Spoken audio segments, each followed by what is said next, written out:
RDC TV. O Rio Grande se conecta aqui.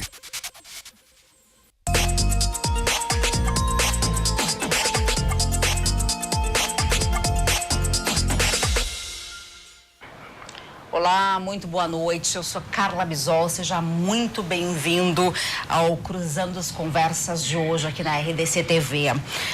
Vamos começar as provas do Enem, considerado o principal caminho de acesso ao ensino superior no Brasil. A primeira edição do Exame Nacional de Ensino Médio foi em 1998, há 20 anos, mas com o objetivo de medir apenas os conhecimentos dos estudantes de ensino médio. Foi somente a partir de 2004 que o exame começou a ser utilizado como um critério de ingresso em algumas faculdades. E mais recentemente, há pouco tempo, entre 2009 e 2010, com o SISU, o Sistema de Seleção Unificado, o Enem tornou-se tão popular entre os jovens interessados em fazer uma faculdade. Mas ainda temos um longo caminho pela frente. A Universidade Federal do Rio Grande do Sul, por exemplo, destina 30% das vagas da graduação para o ingresso pelo SISU, de acordo com as suas notas no Enem. Nosso programa vai debater exatamente isso, as melhores formas de seleção dos jovens para a universidade. O Enem é mais qualificado que o antigo vestibular, vamos manter o vestibular. Qual é a melhor forma de selecionar os melhores alunos para termos os melhores profissionais no futuro?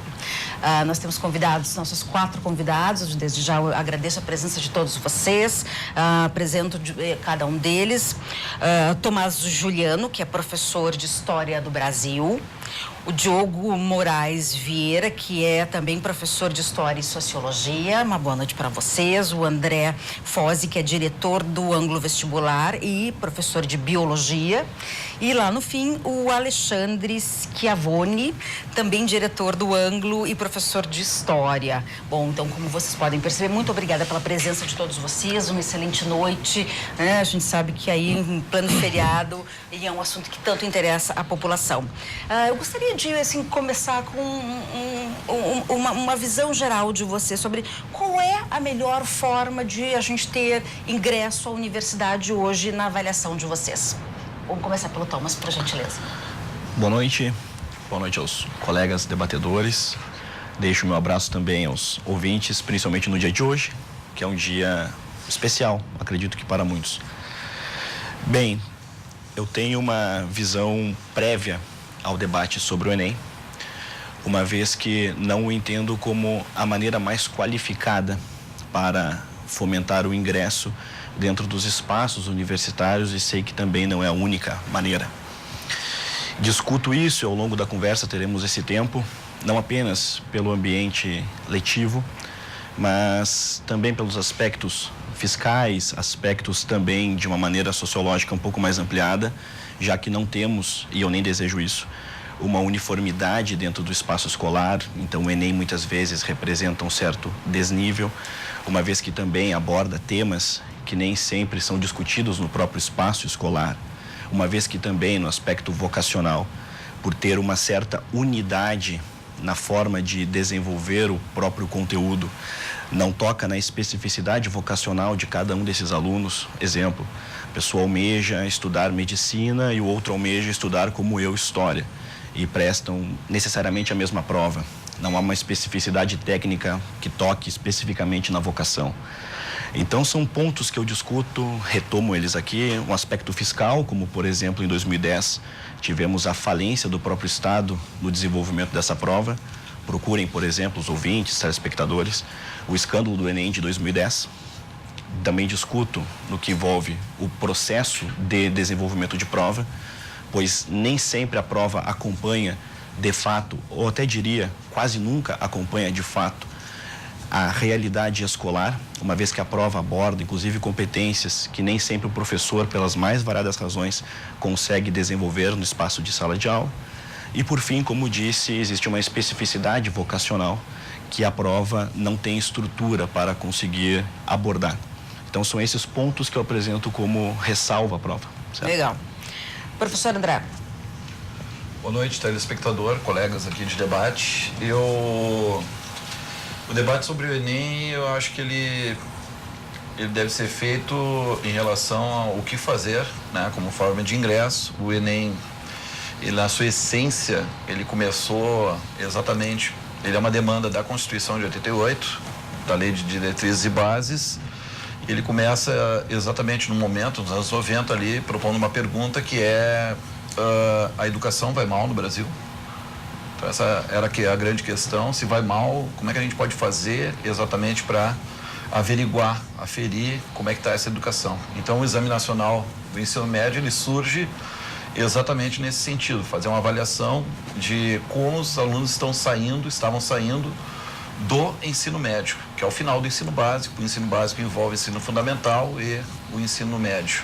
Então, era no momento uma prova, que era uma prova interessante, desde o início. Ela não é uma novidade em termos de prova no mundo, e ela se vale exatamente de uma teoria, que é a teoria de resposta ao item, que é uma teoria dos anos 50, foi viável a partir dos anos 90, exatamente com os avanços da computação, muito dado para ser gerado.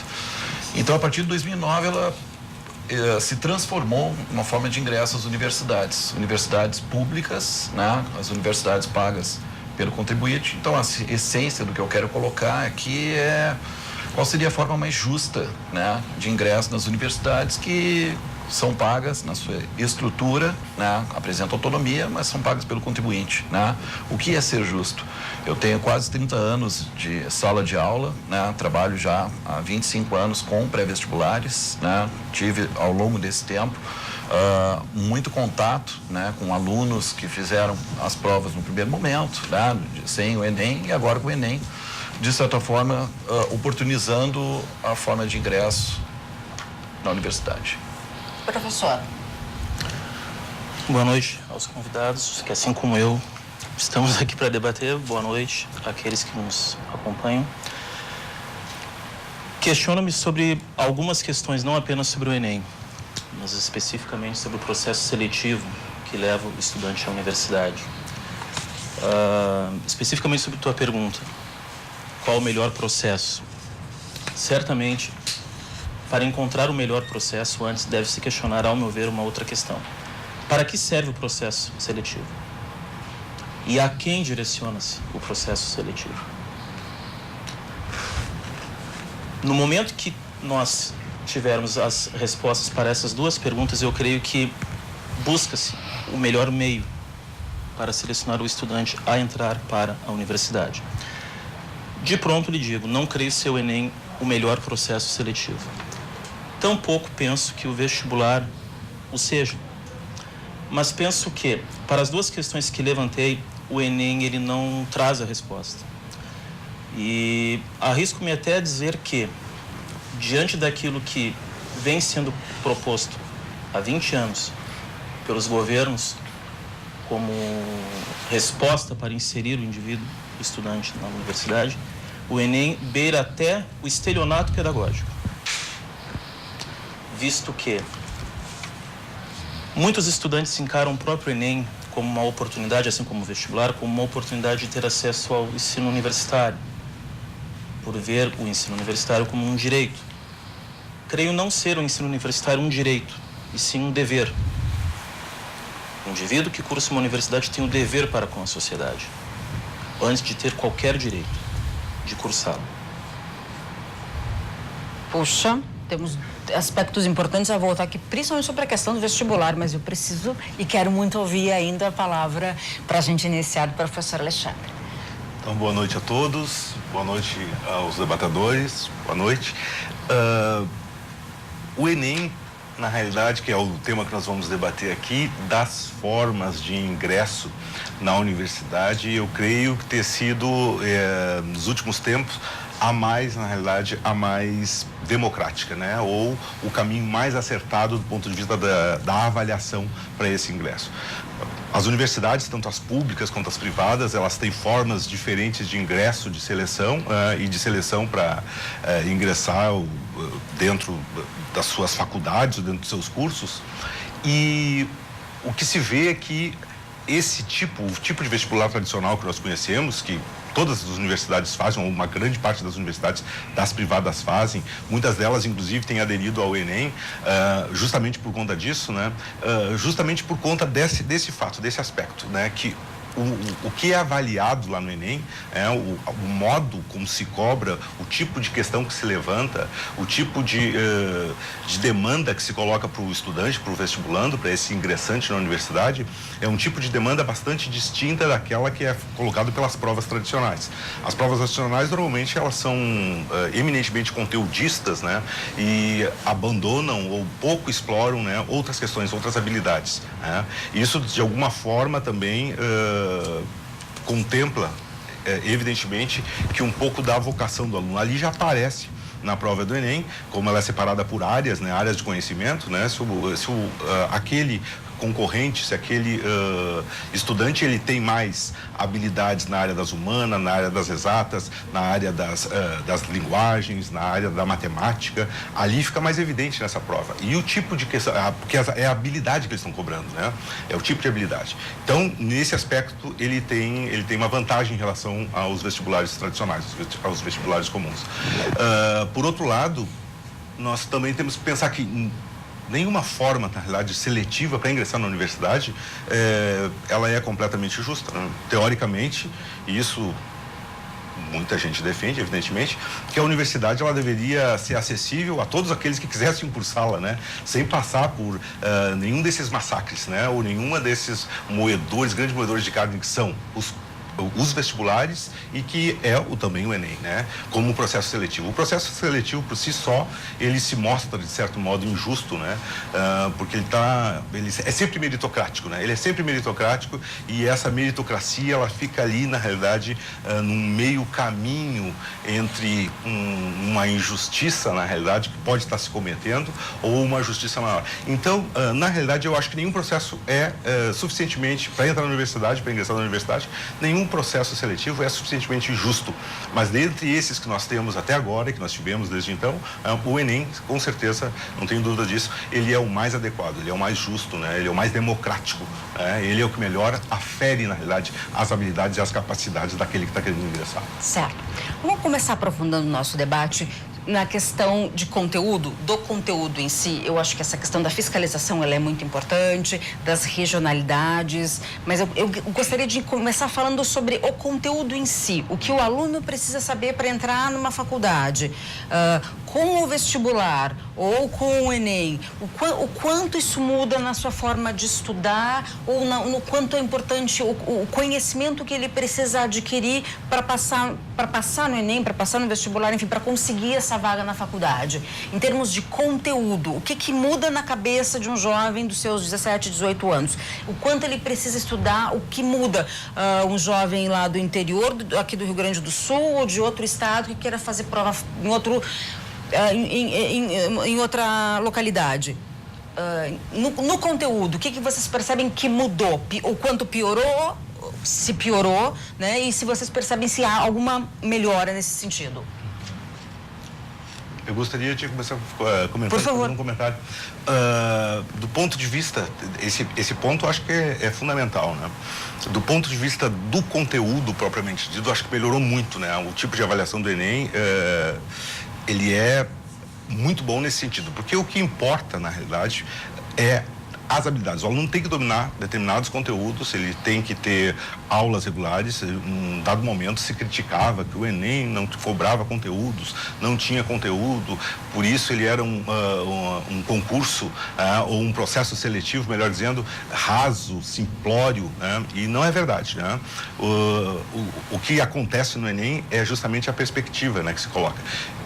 O objetivo do Enem não é avaliar conteúdos, mas sim habilidades, né? Habilidades e determinadas competências. Fundamentalmente, as habilidades, né, que o aluno tem que ter. Então, o conteúdo vai ser, de certo modo, ele vai ser um instrumento para se aferir ou para o aluno poder brincar, né, com determinadas habilidades, demonstrar se ele consegue ou não, se ele tem ou não, possui aquela competência, aquela habilidade naquele conteúdo.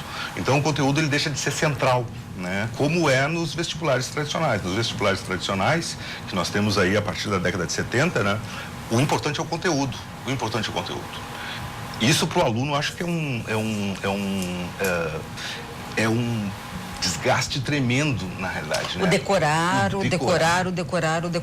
Exato. E aqui é realmente talvez ter um pouco mais de senso crítico e entender um pouco mais por onde as coisas realmente... Por que eu estudo física? Por que eu estudo química? Está mais ancorado numa realidade. Nesse sentido. Exatamente. Vocês concordam com essa realidade? Pelo aspecto pedagógico, pelo aspecto de conteúdo. O que vocês acham? Não é que exista necessariamente uma divergência na conclusão estabelecida de avaliação no que toca o ambiente do conteúdo.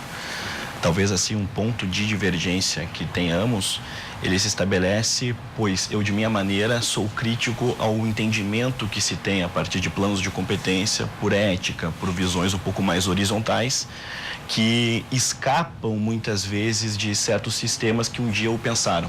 Exemplo, para poder chegar na questão do conteúdo.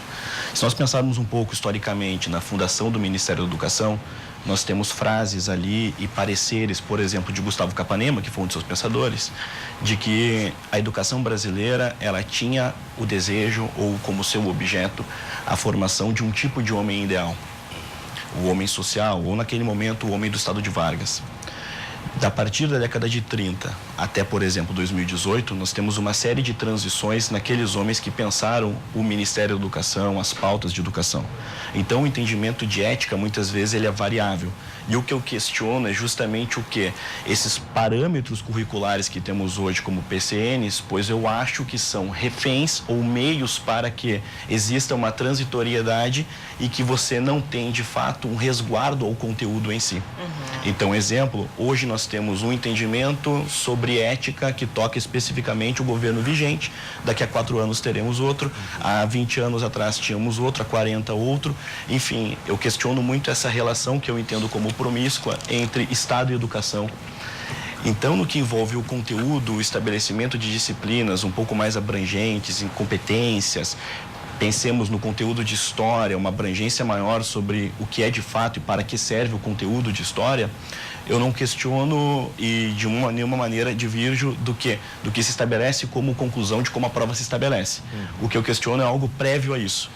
Como isso é pensado e para que isso é pensado e a transitoriedade que esse conteúdo tem, diferentemente do tipo de governo. Pensemos assim, nós há uma semana experienciamos uma eleição. Os 2 candidatos, com diferentes leituras, questionaram e questionam o sistema de Enem e os 2 estavam propondo mudanças dentro do sistema de avaliação. Vide que talvez é um terreno pacífico o questionamento sobre como a prova se estabelece. O que existe talvez sempre em divergência é como solucionar isso e qual o meio de solução. Então, só para concluir no que envolve o conteúdo, sim, existe algo no Enem que é uma especificidade que a disciplina ela é questionada a partir de outros valores. Ou pelo menos ela tem um recorte um pouco maior. Só que este recorte muitas vezes possibilita que certas visões de mundo sejam apresentadas ali. Vou pegar um exemplo, um tema caro às pessoas que pensam um pouco mais inclinada à esquerda, por exemplo. Simone de Beauvoir já foi apresentada ali de uma maneira menor do que muitos a entendem. Por outro lado, aqueles que pensam, por exemplo, que os agrotóxicos são uma medida de fato salutar para o desenvolvimento humano, os agrotóxicos também já foram apresentados como algo abjeto, algo ruim. Então, o Enem é sempre uma prova muito permissiva a visões de mundo. E eu acho isso muito questionável. Mas assim, voltando, assim, pelo olhar do jovem que está fazendo a prova, o formato do Enem, ele facilitou ou ele dificultou? A minha questão ainda é... Eu entendo muito bem o teu ponto e acho que... E concordo. Minha questão é só isso, em termos de conteúdo, essa coisa do decorar, como a gente falava, eu não acredito que tenha mudado muito, continua tendo que se decorar questões. Mas o jovem, com o Enem, ele se sente mais encorajado, ele se sente mais... se ele estudar, se ele se dedicar, vai ser melhor a forma como isso se dá, o conteúdo? Vocês concordam nesse ponto ou não? Posso fazer só um adendo? Claro, para complementar até que dizia, já que nesse sentido, no conteúdo, existe sim uma abrangência. Diferentemente desse ponto de vista, na minha visão muito tecnicista, principalmente no que envolve as áreas de história, em que questões muito complexas sobre a história humana são resumidas na resposta C, o Enem ele possibilita um nível de interpretação bem mais aberto. O que é interessante, sob o ponto de vista do aluno, de uma compreensão prévia a como responder aquela questão. O que é o problema, e é algo que antecede a ideia do conteúdo, que é uma excessiva burocracia no entendimento de que necessariamente entrar na faculdade, na universidade, é algo necessariamente que tornará você capacitado ou membro um pouco mais presente da sociedade de fato. Vide que nós não temos dentro do sistema nacional nenhuma faculdade representativa no mundo. A URGS, por exemplo, ela está próximo ao lugar de 600 entre as grandes universidades do mundo.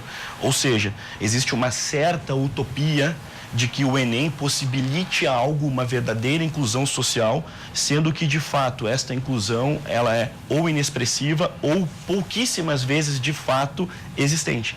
Então, é nesse sentido. Tá certo. Eu preciso fazer um primeiro intervalo. Eu acho que a gente já avançou bastante, pelo menos a gente precisa realmente chegar a um ponto em que o ideal era que todo mundo tivesse acesso à faculdade, à universidade, pudesse cursar um nível superior. A gente vai fazer um rápido intervalo, em seguida a gente volta com o tema. Nós já voltamos.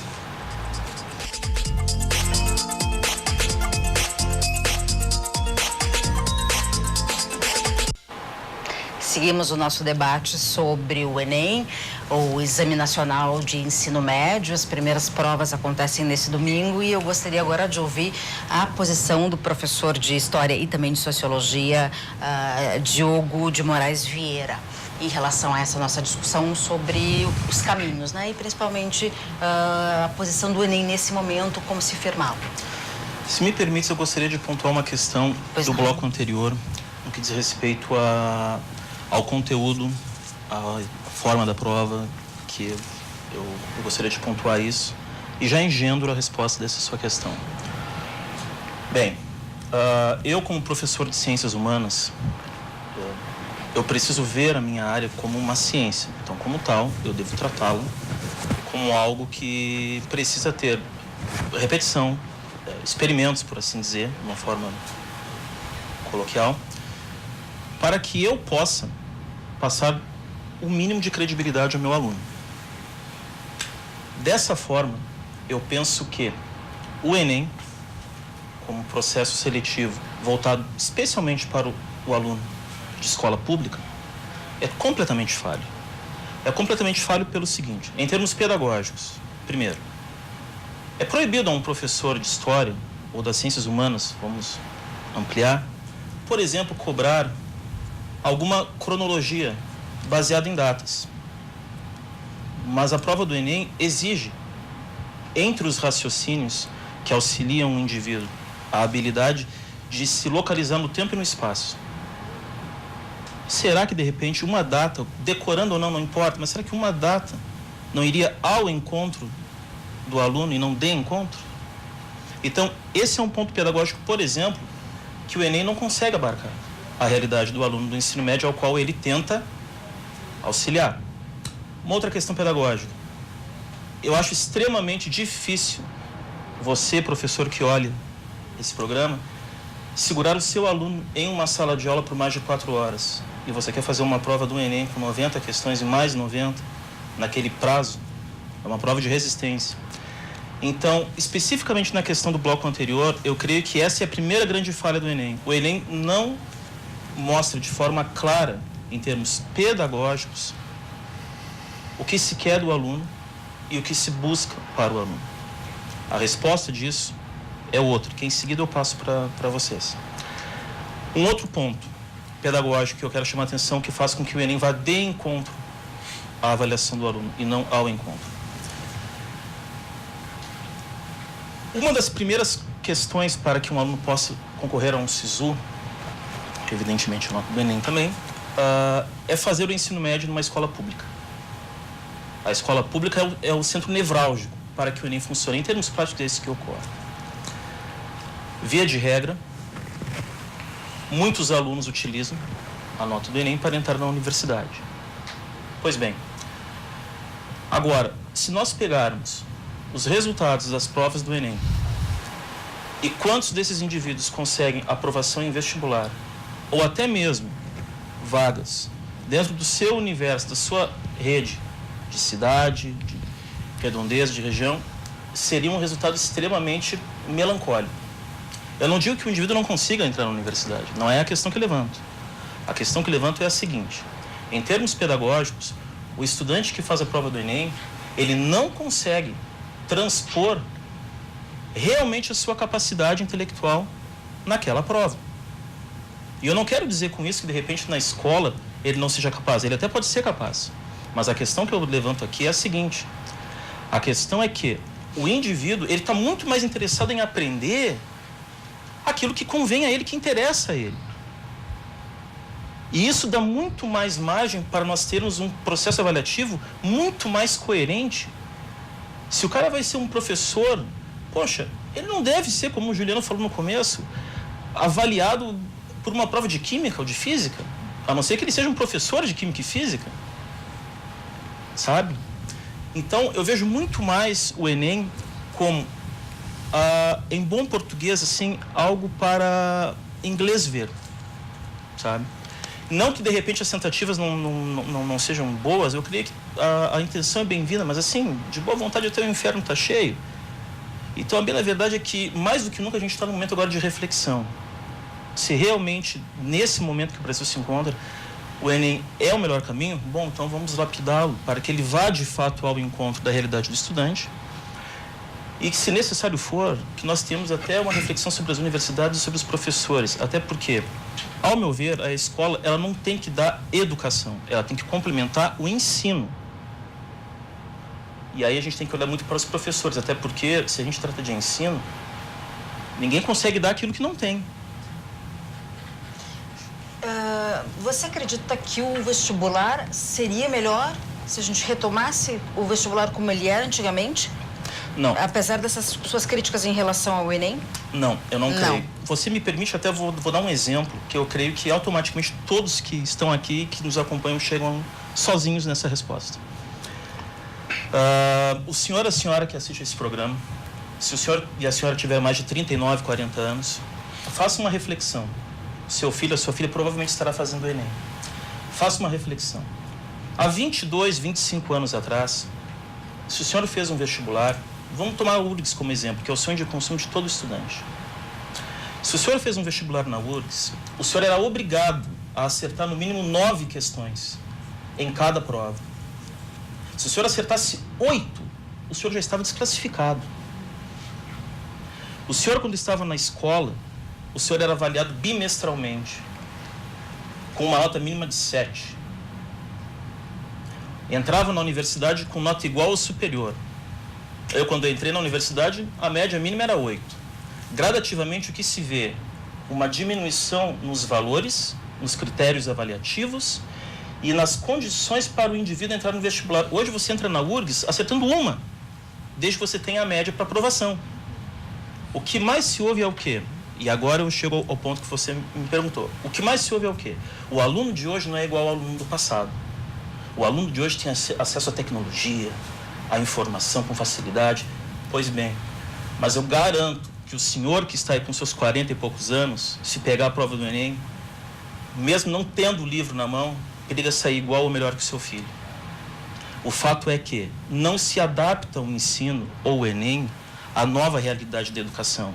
É que os nossos estudantes, infelizmente, estão tão abaixo da capacidade ideal que, para nós termos uma média razoável, nós mudamos o critério avaliativo.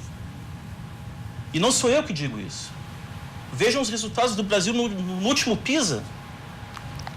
O Juliano foi até, creio que, polido ao falar da questão da URGS na colocação. Vamos ser mais incisivos, pega os estudantes e o PISA.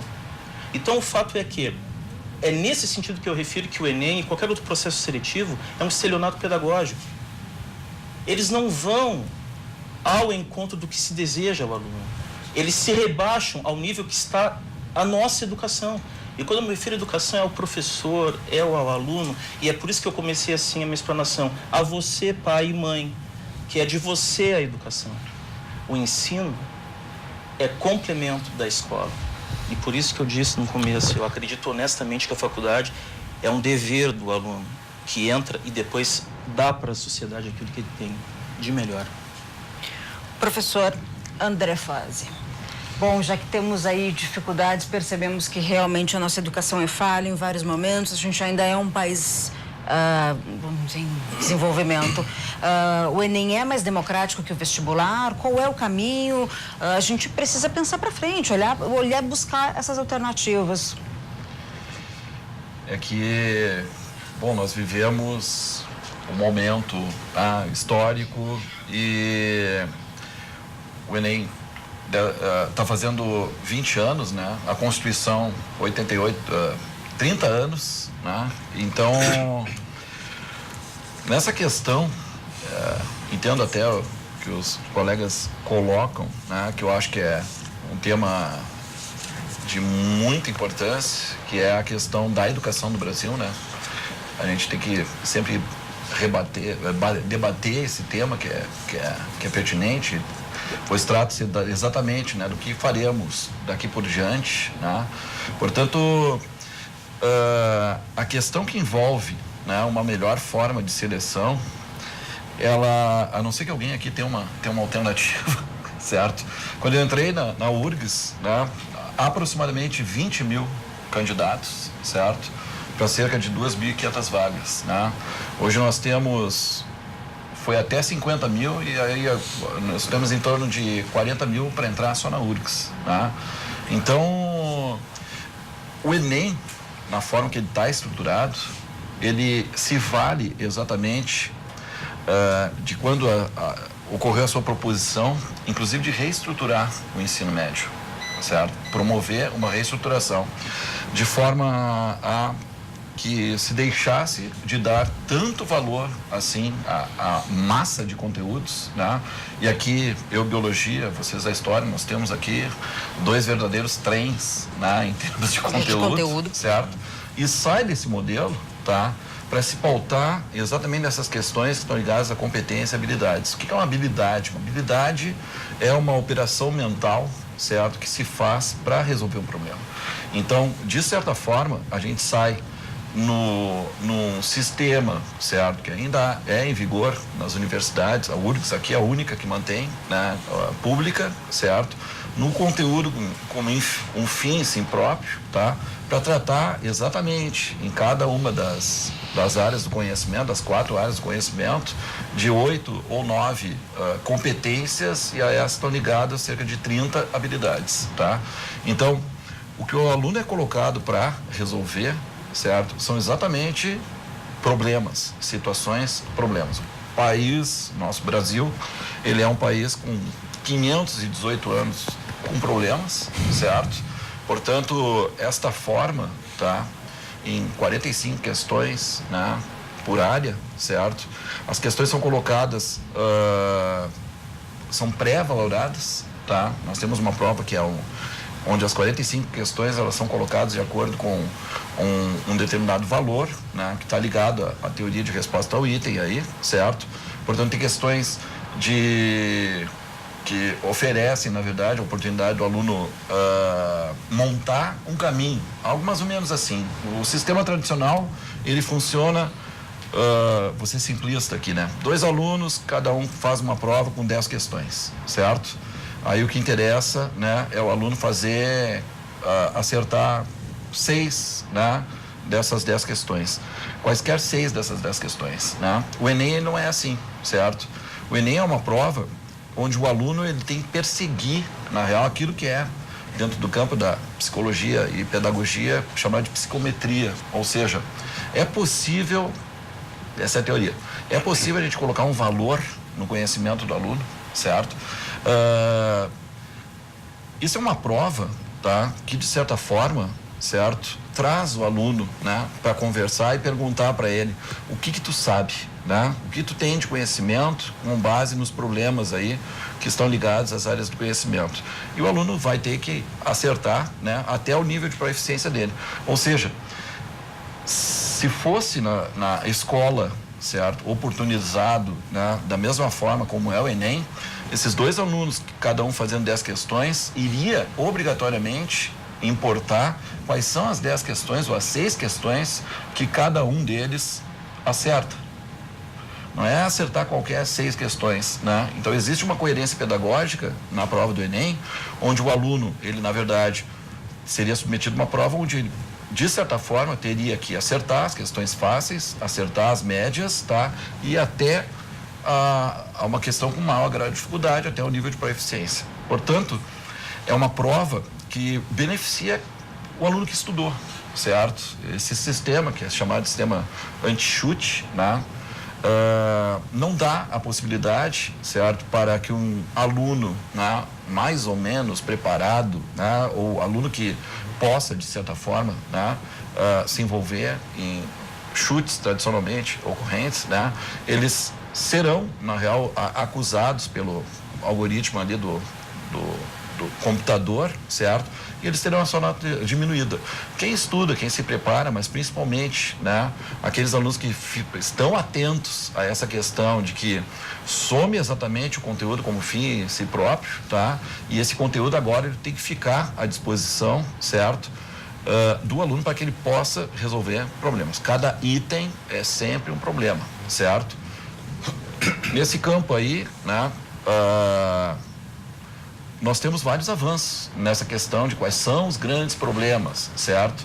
Então, o aluno ele tem que estar atento, tem que fazer uma preparação, que daí eu vou concordar, né? Talvez, certo? É para aí que ele surgiu para a reestruturação do ensino médio, no modelo que existe na maior parte das escolas, tá? Atualmente não existe um preparo, certo? Eu queria aproveitar e pegar esse ponto que o professor André Foz trouxe para explorar ele um pouquinho mais. Efetivamente, né, a escola, via de regra, ela ainda prepara o aluno para que ele atinja um determinado grau, né, que não é uma proficiência, que é isso. Você vai fazer lá uma prova com o aluno, essa prova tem ali uma quantidade X de questões, você vai cobrar um determinado conteúdo e no final o aluno vai receber uma nota. Aquela nota que está aparecendo ali, ela é passível, e quem é professor sabe disso, e eu sou professor de escola também, né, de escolas regulares, sou professor também há muito tempo, sei disso, né. Tem uma série de fatores que são absolutamente impossíveis de ser expressivos. Aquela nota ela não expressa, na verdade, aquele número 7, 8, 9, 6, 5, não expressa o conhecimento do aluno. Não expressa, na realidade, a proficiência, né, que esse aluno tem naquela minha área de conhecimento. Isso eu tenho absoluta certeza, né?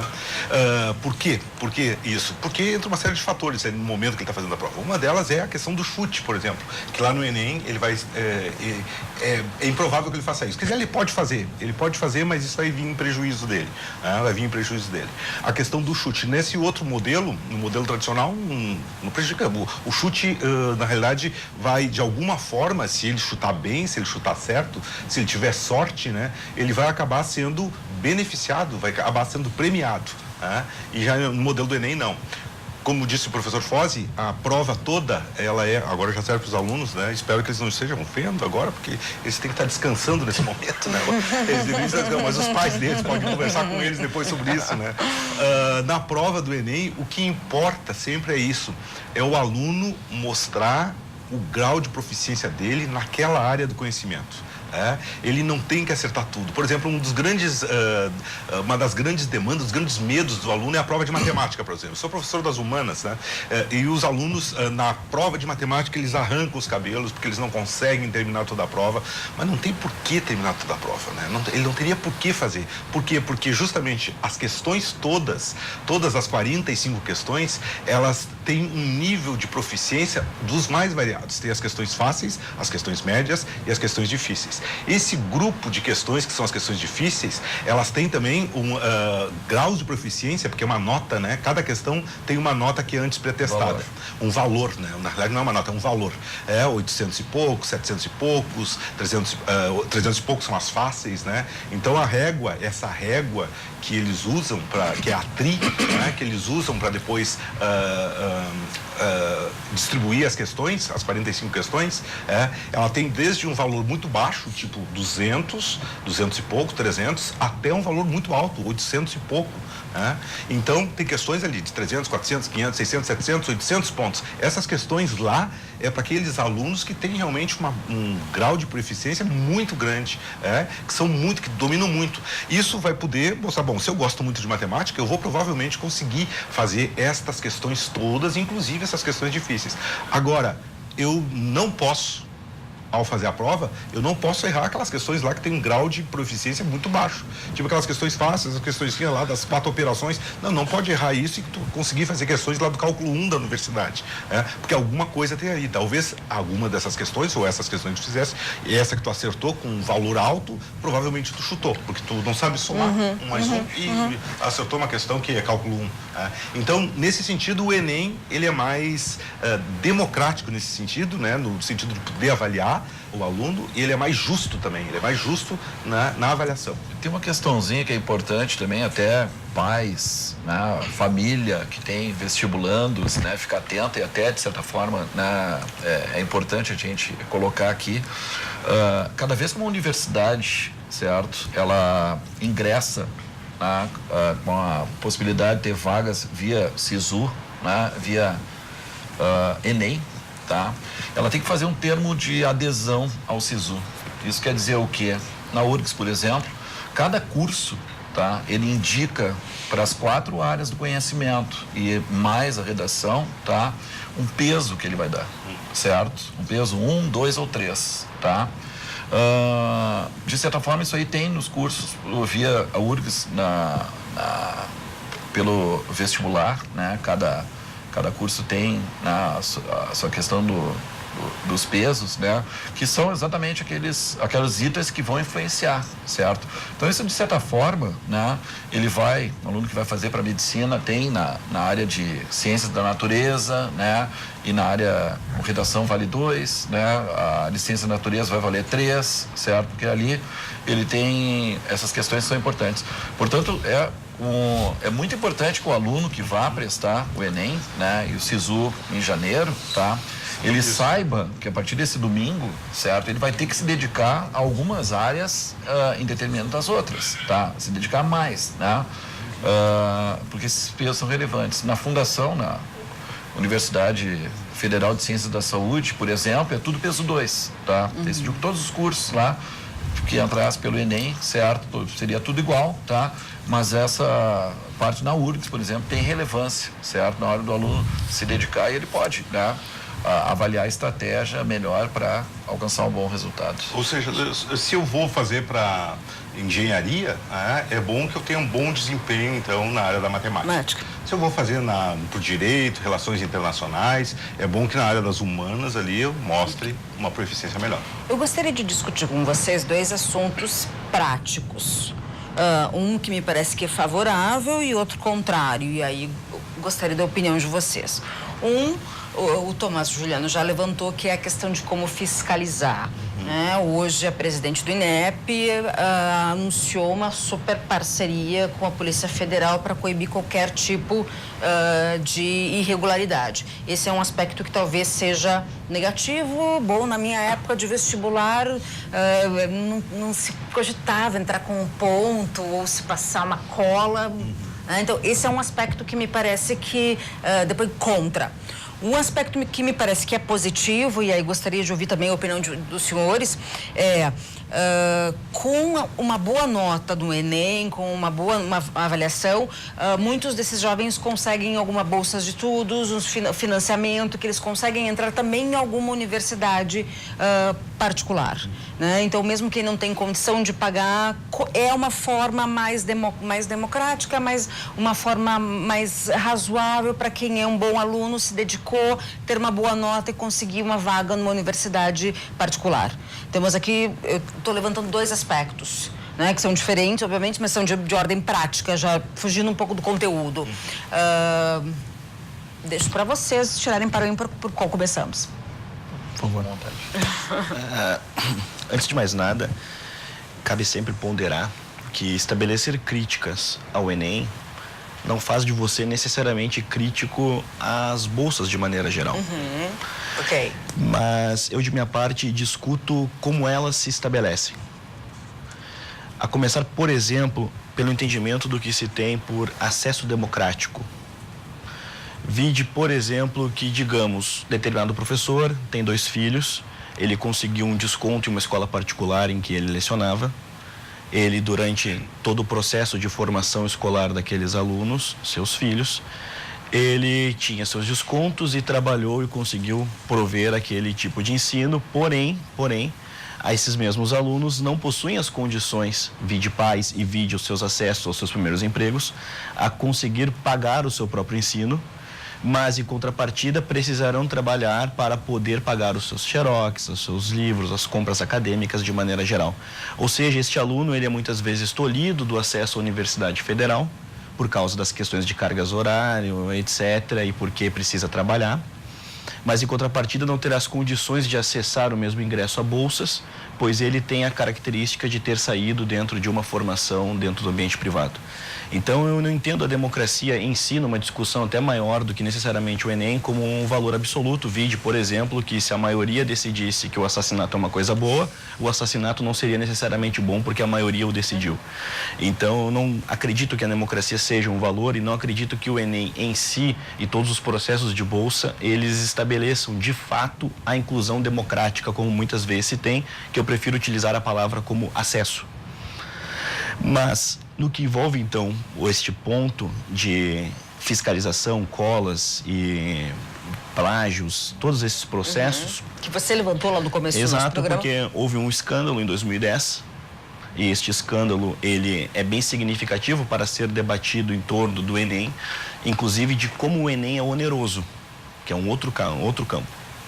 Então, nesse sentido, quando se fala que o Enem é oneroso, a gente pode inclusive ampliar a discussão, e eu faço um gancho do que foi colocado pelo meu colega, sobre o retorno que muitas vezes se estabelece dos universitários, dos graduandos e dos graduados dentro de um ambiente geral, do acesso público, às demandas sociais, etc. Vide, por exemplo, que você pode ter participado de todos os seus semestres de faculdade, e você sequer ter lido um livro inteiro durante toda a sua graduação, vide como o sistema muitas vezes estabelece que você lê fragmentos de uma matéria, fragmentos de outra disciplina, e você sai dali sem nenhuma espécie de formação na sua própria hora de qualificação, e depois você se soma dentro do ambiente dos ensinos de professores hoje, a um núcleo bem significativo de professores que não conseguem ler 2 livros ao ano.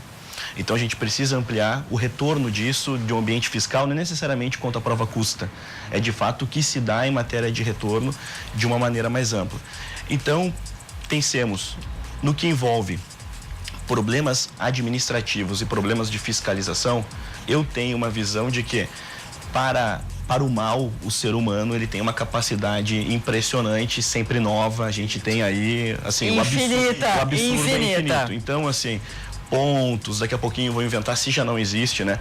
O cabelo que é ponto, sabe? Enfim, então assim, essa é uma questão até que me interessa menos. O que me interessa de fato é essa discussão sobre o quanto o Enem e quanto as universidades, de uma maneira geral, as universidades públicas, passam a ser onerosas à medida em que os nossos índices de qualificação são muito baixos e à medida com que, por exemplo, como aconteceu em 2010, uma prova, por um erro, tem que ser reimpressa, e aquilo, dentro da demanda de um próprio Enem, onera o próprio contribuinte e, de fato, os responsáveis por aquilo continuarem exercendo o seu trabalho dentro de um ambiente público. Não há, de fato, um questionamento a isso, ou quando há, é um questionamento sempre parcial. Vide, por exemplo, que determinado segmento, se você critica aquela pasta, você já é necessariamente associado como sendo o hospedeiro de determinada peste, e não necessariamente como alguém preocupado com a causa comum, que é o seu próprio país. Para concluir, acho que, primeiro, é importante, eu acho que o Enem tem um valor em si, e fala aqui quem já trabalhou no processo de Enem, já foi aplicador de provas, por exemplo. Eu acho que existe algo que é até um pouco romântico, que é a pluralidade de idades e de condições sociais fazendo aquela mesma prova. Acho isso realmente muito interessante, porém, o que acontece é, de fato, existe esta democracia, que eu prefiro chamar de inclusão, de acesso, aos espaços de uma maneira em que aqueles que não têm condições são de fato privilegiados. Vide, por exemplo, o nível financeiro dos alunos de universidades públicas, por exemplo. Ele muitas vezes é superior a de muitos de universidades particulares. Então, há uma série de questionamentos sobre o que se entende por democracia, por inclusão, que eu acho que são válidos. Inclusive dentro desse ambiente fiscal, que o Enem passa a ser oneroso, não só na forma como muitas vezes é aplicado, mas também no retorno que dá à sociedade comum. Este é um problema que também toca a universidade pública. Tenho certeza que temos opiniões diferentes aqui, mas a gente vai fazer um rápido intervalo. Em seguida, a gente retoma esse assunto para vocês verem o quanto é complexo tanto a educação no nosso país e as formas de acesso a ela. Nós já voltamos.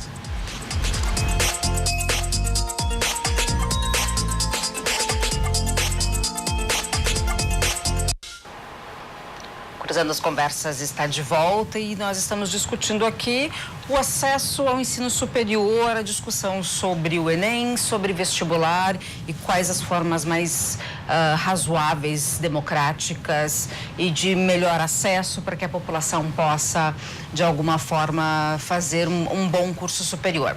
A gente falava sobre fraudes, sobre financiamentos, né, possibilidades ProUni, FIES, enfim, e eu gostaria de retomar o assunto com o professor de História, né, Alexandre Schiavone.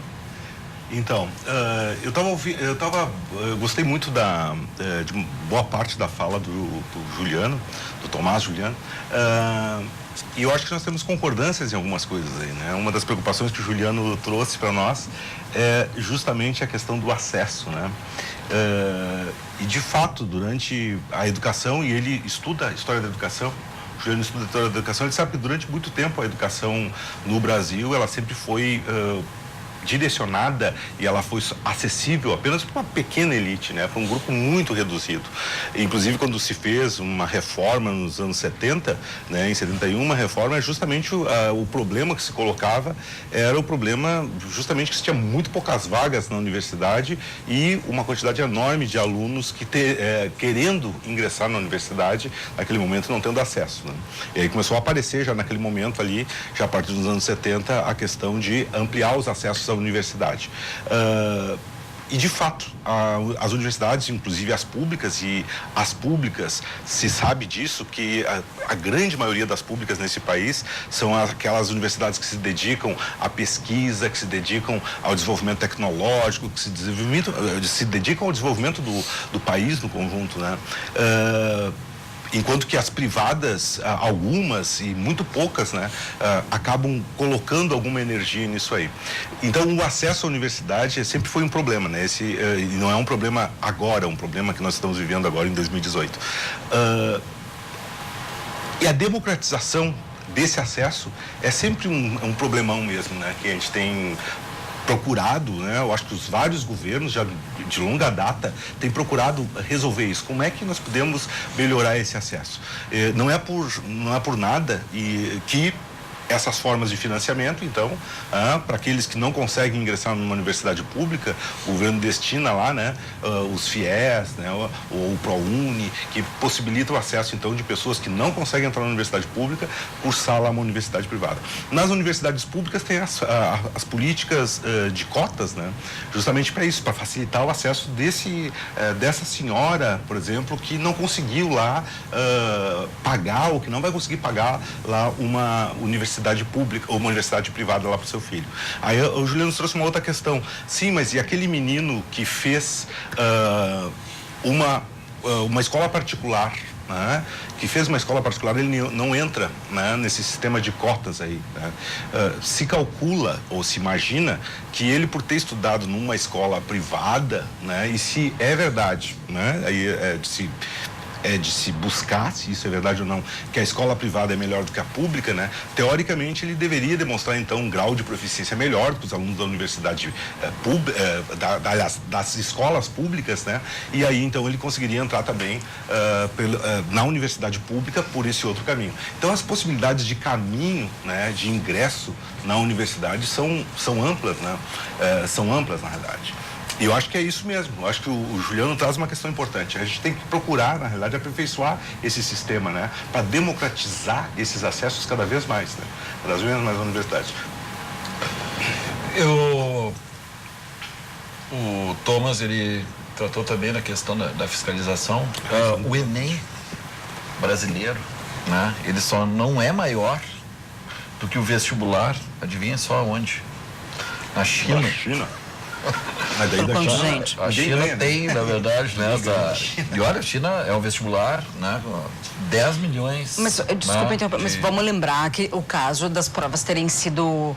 alguém simplesmente pegou e fez as cópias, né, 2010. 2010. É isso que eu queria levantar, porque foi em 2010 esse é o problema. Depois a gente não escutou mais falar sobre isso. Até me admira, de certa forma, né, que a gente não tenha. O Enem já foi a 8 milhões e meio, certo? Depois, agora está em torno de 4 milhões e meio, né? Uma prova nacional, certo? Já se discutiu a ideia de tornar regional, pelo menos, né? Mas não se avançou nisso aí. Agora, um ponto que eu acho importante é que antes do Enem existir, nessa questão de democratização, principalmente das vagas, tá?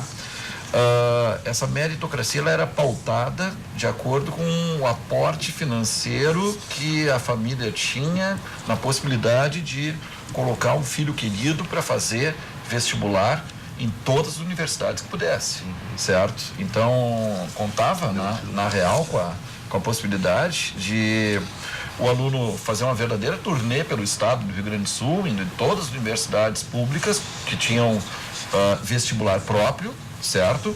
E aí o capital financeiro que ia, na real, pautar a possibilidade dele fazendo 7, 8 vestibulares aí, ia conseguir entrar principalmente nos cursos mais buscados aí, como medicina, certo? Com o Enem acabou isso aí, né? O Enem, ele traz a possibilidade a cada ingresso, né, de que o aluno só possa optar por 2 vagas, somente 2 vagas a cada ano, tá? Então, o Enem, quando foi colocado, né, ele tinha essa ideia de democratização das vagas, acesso às vagas, tá? E a outra coisa que também não se averiguou, principalmente aqui, é a mobilidade acadêmica, certo? De fazer uma prova aqui, certo? E aí o aluno poder ir estudar em outro estado, né, do Brasil, certo? Que a gente observa que mais alunos chegam exatamente do que os daqui saem, né? Que é, de certa forma, aquela ideia ligada aos Estados Unidos, né? Os filhos nascem lá e a família sabe que elas vão ter que ter que angariar dinheiro para pagar a hipoteca, né? E o dinheiro para a universidade, porque eles vão estudar. Aqui, de certa forma, não está tão concretizado, né? Mas existiu vou dizer, uma chacoalhada no cardume, né? Com relação a isso, né? Então, transformar a possibilidade, né? De ter acesso, isso aí, dentro de da inexistência de uma democracia ideal, realmente, né? Isso aí foi um grande avanço. Eu falei democracia e aí eu percebi que realmente acesso seria o ideal, né, do que a gente pensar numa democracia.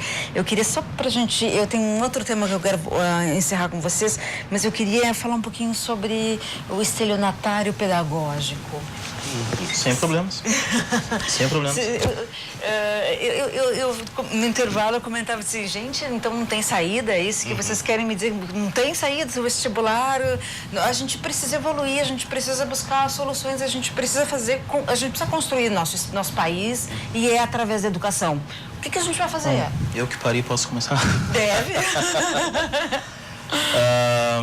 Não, essa ideia do estelionato pedagógico e aquela questão de tu alterares a dinâmica das regras avaliativas em função do decréscimo da qualidade dos próprios alunos. Cai a régua. Veio-me à mente quando eu li a obra do Pascal Bernardin, Maquiavel Pedagogo.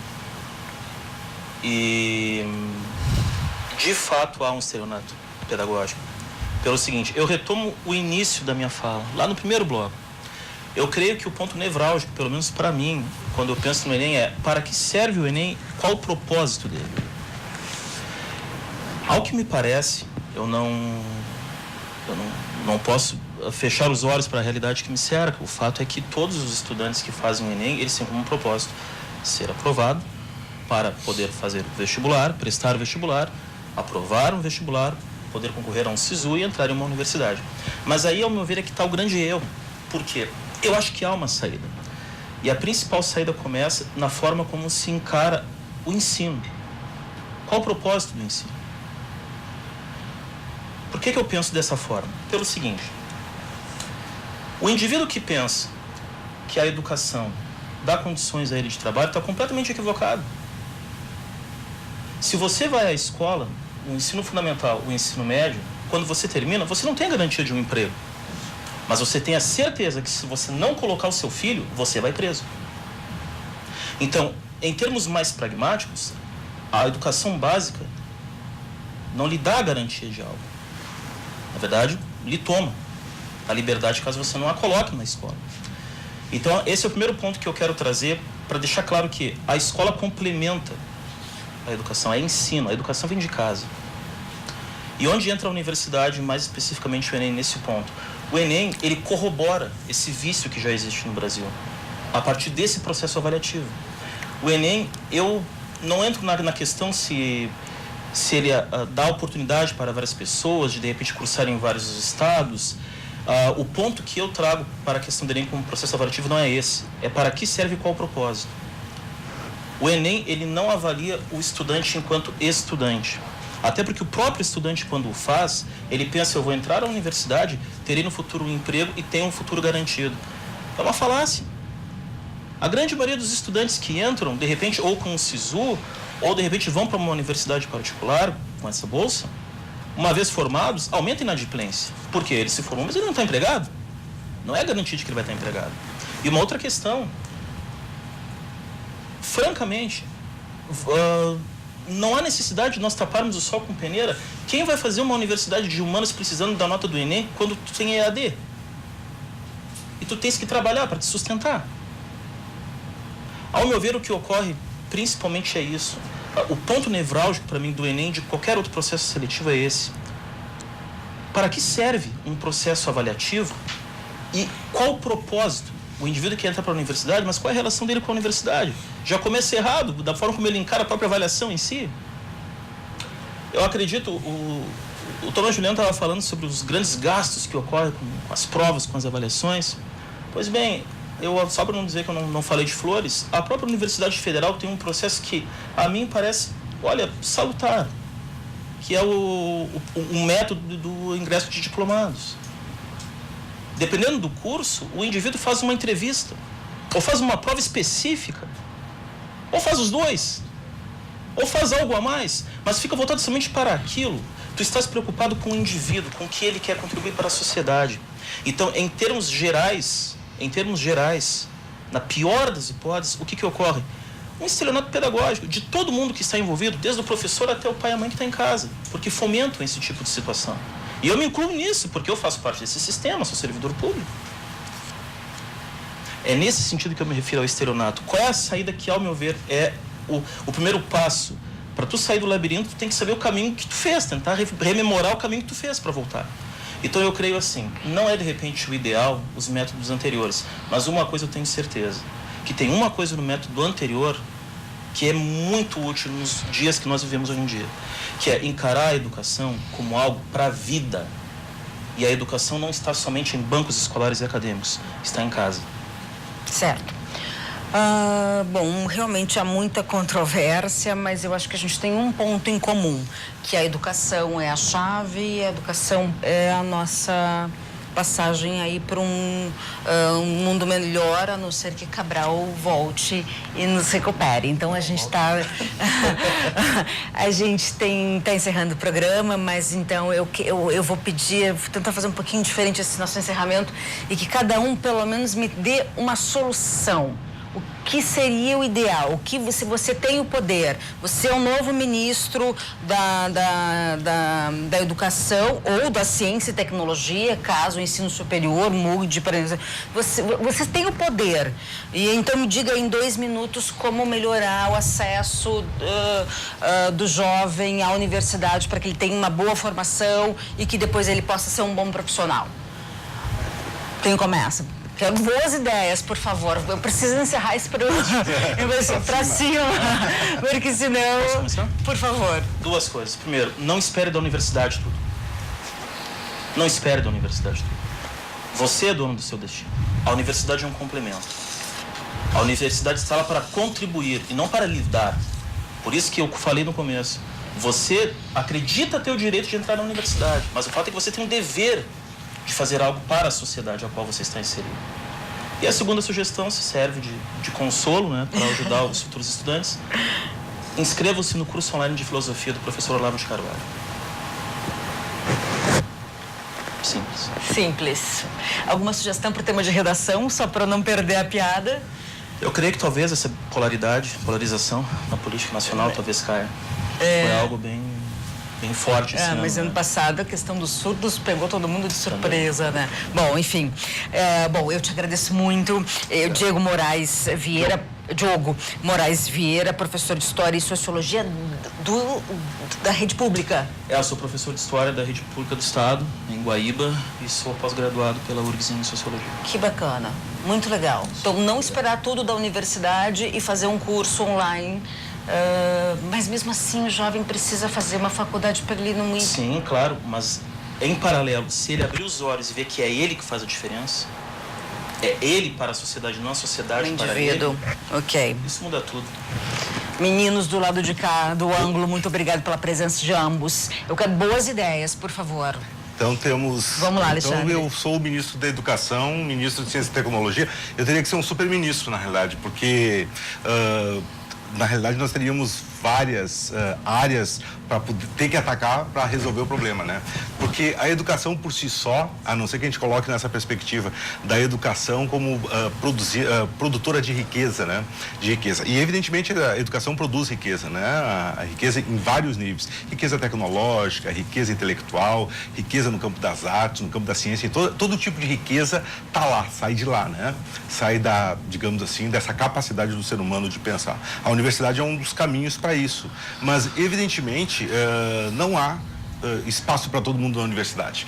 Eu acho que uma das coisas que nós deveríamos ter em mente é que, se nós vivêssemos num país que a riqueza fosse acessível a uma parcela maior da população, e essa população talvez não tivesse essa ânsia pela universidade, porque de algum modo tem uma certa tradição bacharelesca no Brasil que a universidade, ela dá o status, né, porque tu é universitário ou tu é diplomado, mas tem uma outra questão anterior a essa aí, que é a questão da sobrevivência. Evidentemente que as pessoas que têm um nível superior, né, que estão ou que cursaram a universidade, têm um diploma, ela tem condições de acesso, tem um salário melhor, tem uma vida melhor, né? Mas por que isso? Porque na realidade nós temos um patamar anterior a isso, quer dizer, o sujeito não precisaria ter feito uma universidade, ele poderia ter feito um curso técnico, né, e viver bem com aquilo. Por que as pessoas querem a universidade? Por que elas buscam a universidade? Porque a universidade é, de certo modo, uma espécie de ascensão social, a possibilidade de ascender socialmente, de ter uma vida, né, uma vida mais digna, uma vida... Agora, se nós conseguíssemos, né, em alguma medida, fazer com que as pessoas tivessem, então, esta vida melhor, esta vida mais digna, né, talvez a universidade não fosse a perspectiva, como a gente vê, por exemplo, em sociedades ricas, como os Estados Unidos, ou como vários países europeus, né, nem todo mundo quer fazer um curso superior, nem todo mundo precisa fazer um curso superior para ter uma boa vida. Por gentileza. Perfeito. A solução. Bem, se eu fosse ministro, se eu fosse ministro da Educação do Brasil hoje, em 30 minutos eu resolveria o problema do ministério, porque eu acabaria com o ministério. Entendo que a existência de um Ministério da Educação, de fato, fundamenta um totalitarismo que eu entendo como visão de Estado algo abjeto em si. Então, minha solução como ministro da Educação seria acabar com o Ministério da Educação. A dica, então, para fazer com que os jovens tenham acesso à universidade? A forma como, de fato, isso não quer dizer que eu acabaria com as escolas públicas, etc. Eu acabaria com algo que transcende a isso e que entendo como algo promíscuo, como falei na minha primeira menção. Pois bem, no que toca especificamente em solução, nunca acredito em soluções coletivas. Vide, por exemplo, que em grandes ambientes coletivos, questões primárias sequer são bem feitas. Exemplo, vá em um shopping aqui de Porto Alegre e veja como as pessoas utilizam os banheiros. Você perceberá que questões primárias, biológicas, que as pessoas sabem fazer desde seu princípio de vida, sequer são bem feitas. Vide o estado daquele ambiente coletivo. Então, eu nunca acredito em soluções coletivas e gosto de usar o banheiro para demonstrar que, muitas vezes, o espaço coletivo, ele torna-se reflexo de uma coletividade que muitas vezes beira a barbárie. O que eu acredito e, de fato, deixo como esperança é a ideia do indivíduo. Você não é uma realidade pronta, você não necessita necessariamente do próximo para desenvolver-se, para aprimorar-se, etc. E muitas vezes sequer precisa do espaço universitário para de fato ser relevante na sua área em que você é vocacionado. Sem soar anacrônico, nossos grandes historiadores, pegando a minha área, lá em certos momentos, transcenderam o próprio espaço universitário ou sequer se relacionaram com ele. Ou seja, dá para você conseguir superar a realidade tradicional, sendo você, de fato, alguém voltado à sua vocação. Entendo e complemento essa questão dessa visão bacharelesca, concordo com ela. Vide, por exemplo, que temos uma realidade social sem nenhuma espécie de demérito, em que pessoas que tornaram-se acadêmicas, se graduaram em determinada área, precisam buscar complementos de renda e muitas vezes não conseguem ter uma boa colocação dentro de suas áreas. Ou seja, nem sempre a faculdade, ela conclui-se em uma estabilidade social, financeira, inclusive dentro dos pontos de felicidade, digamos, profissional ou, de fato, aquilo que toco nessa questão do indivíduo é exatamente nisso. Você não necessita da universidade para que, a partir dela, você se estabeleça, nem no campo afetivo, nem no campo vocacional, nem no campo profissional. E, por fim, só para complementar nesse sentido de indivíduo, pega um trecho de um poema do Bruno Tolentino, em que ele coloca assim: ó, Maria Antônia Augusta, quanto custa teu fricoteio ao Brasil? Quem te viu, quem te vê. Mas quem te vê, quem te viu. Então é esse tipo de ponto que eu coloco. Você não necessita necessariamente do processo coletivo para superar certas questões pessoais, inclusive profissionais. O que eu não invalido, de fato, debates sobre a inclusão social, sobre o valor desse tipo de acesso, etc. Então, só para concluir, para deixar claro, não deixar ninguém assustado, não sou lunático, quando digo que defendo o fim do Ministério da Educação, não significa necessariamente que eu não olho para o Brasil profundo. Eu olho de fato, tanto é que, só partir uma anedota pessoal, toda vez que visito um estado ou uma cidade que não conheço, gosto de visitar os grandes centros, as áreas periféricas de fato, gosto e sou interessado em Brasil, principalmente nessas realidades mais abrangentes.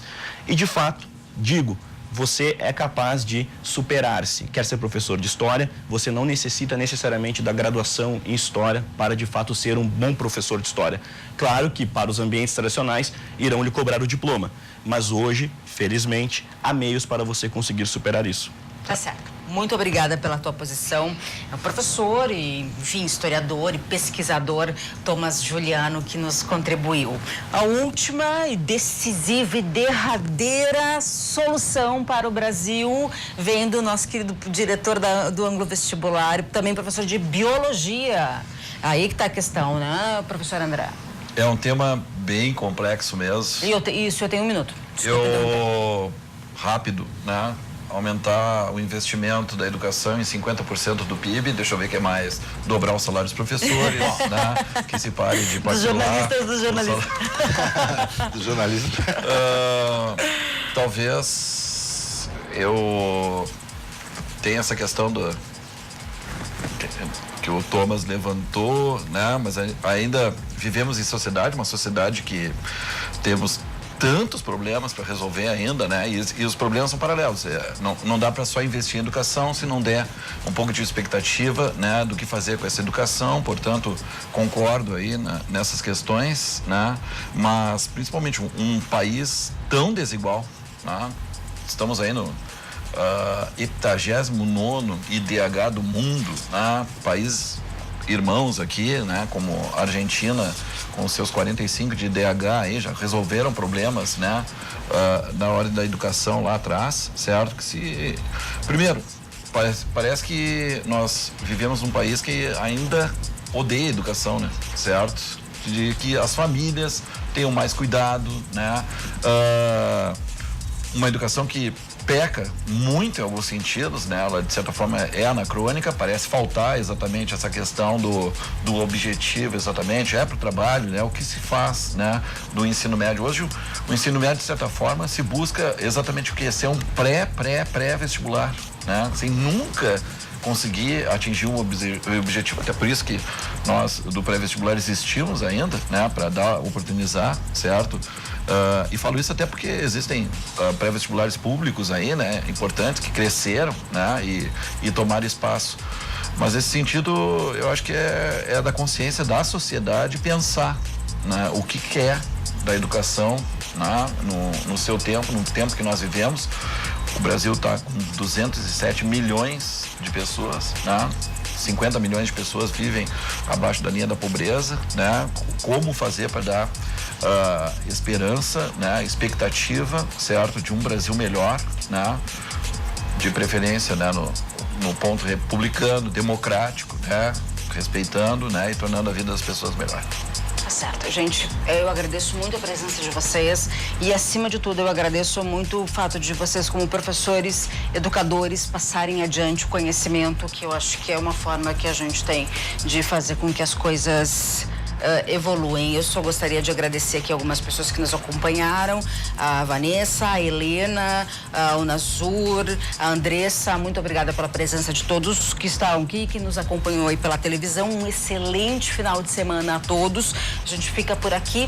Até um próximo encontro. Tchau, uma boa noite.